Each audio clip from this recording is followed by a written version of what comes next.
back. You made it. Today we are on part 3. In the last video, we talked about how to choose your curriculum. In today's video, we're going to talk about some of the practicalities, how to tell the school, if you're still in school, that you're leaving, and how to tell family and friends that you're making a transition into homeschooling. My name is Sarah Waycamp. My family and I started homeschooling in 2022, and all along the journey, I kept thinking, how could this be easier for other people? And I combined, at some point we got to find a place to keep this, and I combined those ideas. What I thought could be improved, the mistakes that I made, and how I would change this process to make it better.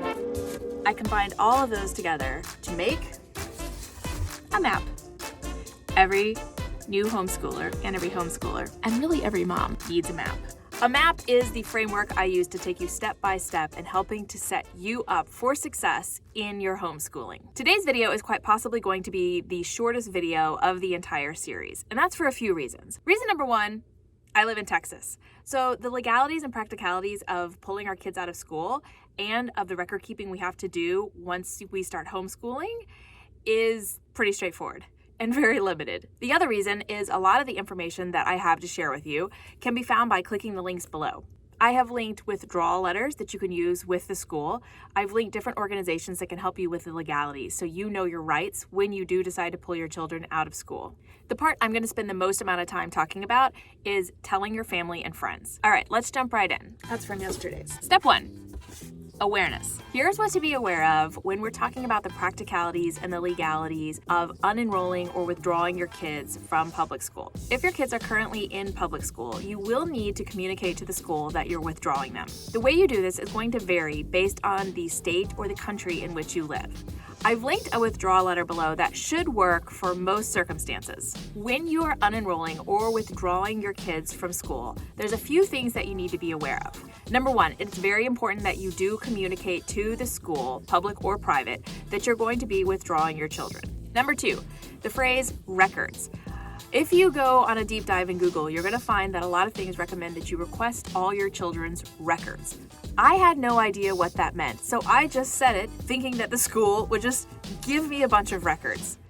And they asked, which records do you want? It was then that I realized I don't even know which records you're keeping, so I just said, give me all of them. These records can include immunization records they may have on file, any gifted and talented testing that they've done, any state standardized testing that they've done, any behavioral issues. You can just tell them that you want everything in the file. Records basically cover anything about your child that the school is storing, either digitally or physically. Another thing that's important to be aware of is parental rights. I can't get into all the parental rights here, especially because it varies state by state. But it's important that you look into your state's rights and you know them before you begin this process. Okay, a few myths that you should be aware of when starting to think about unenrolling your kids from school.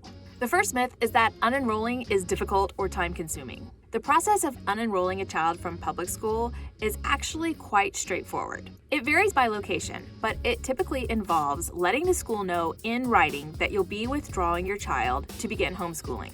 Another myth is that you need approval from the school district to begin homeschooling. While some states require notification and evaluation of educational progress, you generally don't need approval from the school district in order to begin homeschooling your child. And the last myth, unenrolling your child means you can never return to public school. Children who are homeschooled can re-enroll in public school anytime they need.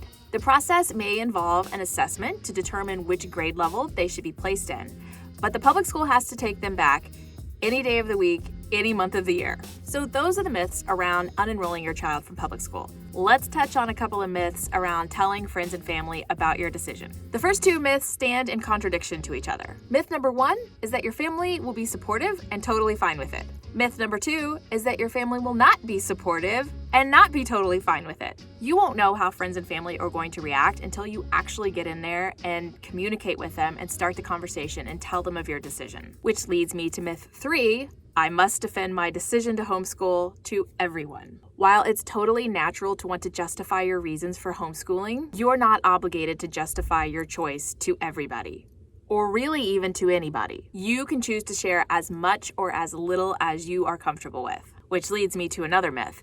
I can't handle negative reactions.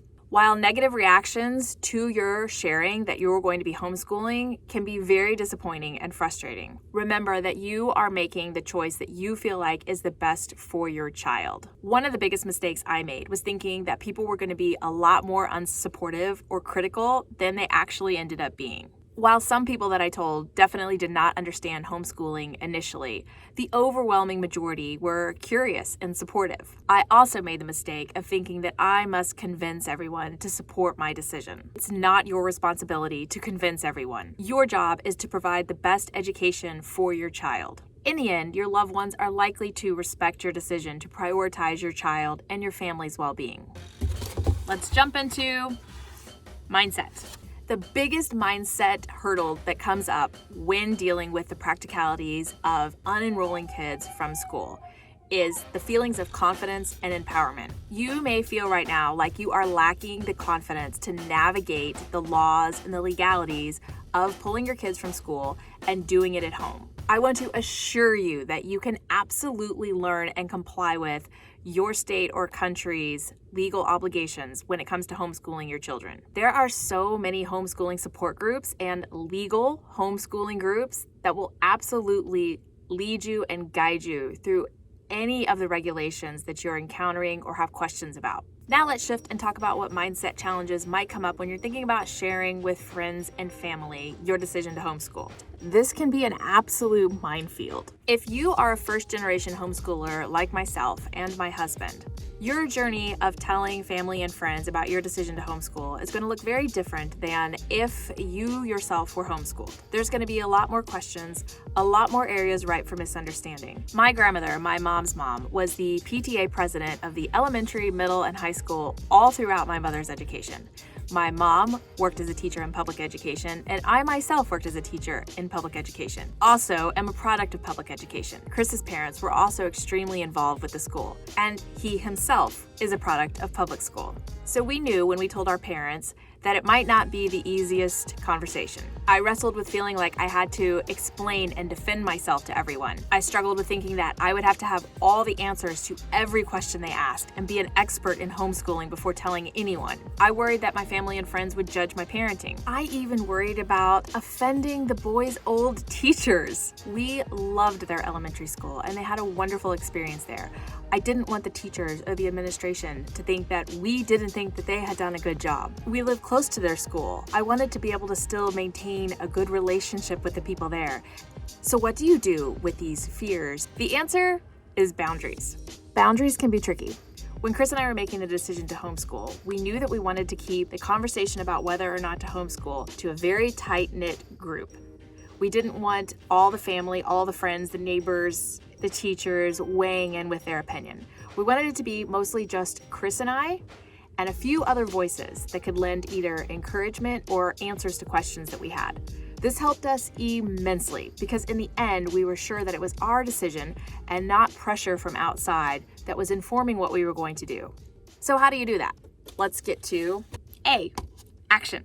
The action steps for unenrolling your kids are linked mostly below. It's going to vary state by state, but I have an example letter that you can use to withdraw your children. If you know that the withdrawal process is going to be hard and you might cry or get angry if there's pushback, send someone else to do it or mail in your withdrawal letter. I myself sent my husband to both of the schools to unenroll the kids. I knew at one I would cry and at the other I might get angry. And I'm so glad that I sent him. He dealt with everything beautifully. It's good if you can hand deliver the letter in person and have someone sign that they have received it. Second to that, you could send a certified letter. You just want to make sure that you have some type of receipt that the school has absolutely received your letter of withdrawal.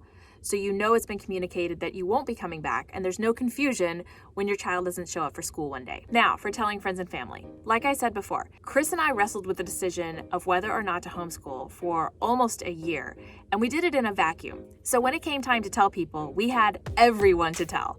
The school, family, friends, neighbors, acquaintances, everyone. For me, I knew that it would be easiest to tell my closest friends and family in an email. I used a couple of words and phrases that I had worked out ahead of time that I felt like would provide a good boundary, but also clearly communicate in a loving, kind way what we were doing.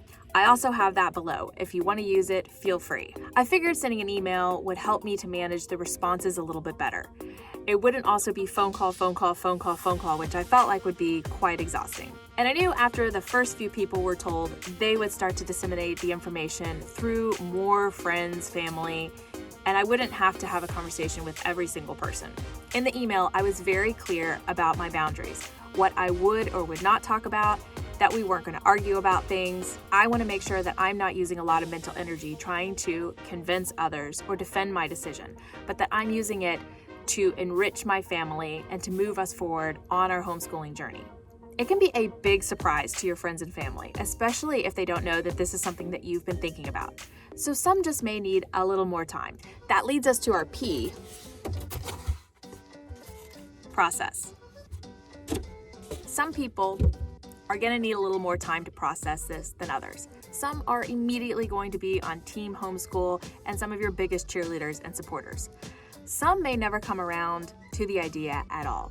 And that's where those boundaries are going to come in really important. Stark Raving Dad has a great podcast episode that's actually aimed at telling family and friends about your decision to homeschool. It tackles a lot of the questions they may have, a lot of the myths that they may believe, and he communicates in a really effective way what homeschooling really is about. I think he even has a guidebook for parents and grandparents as well.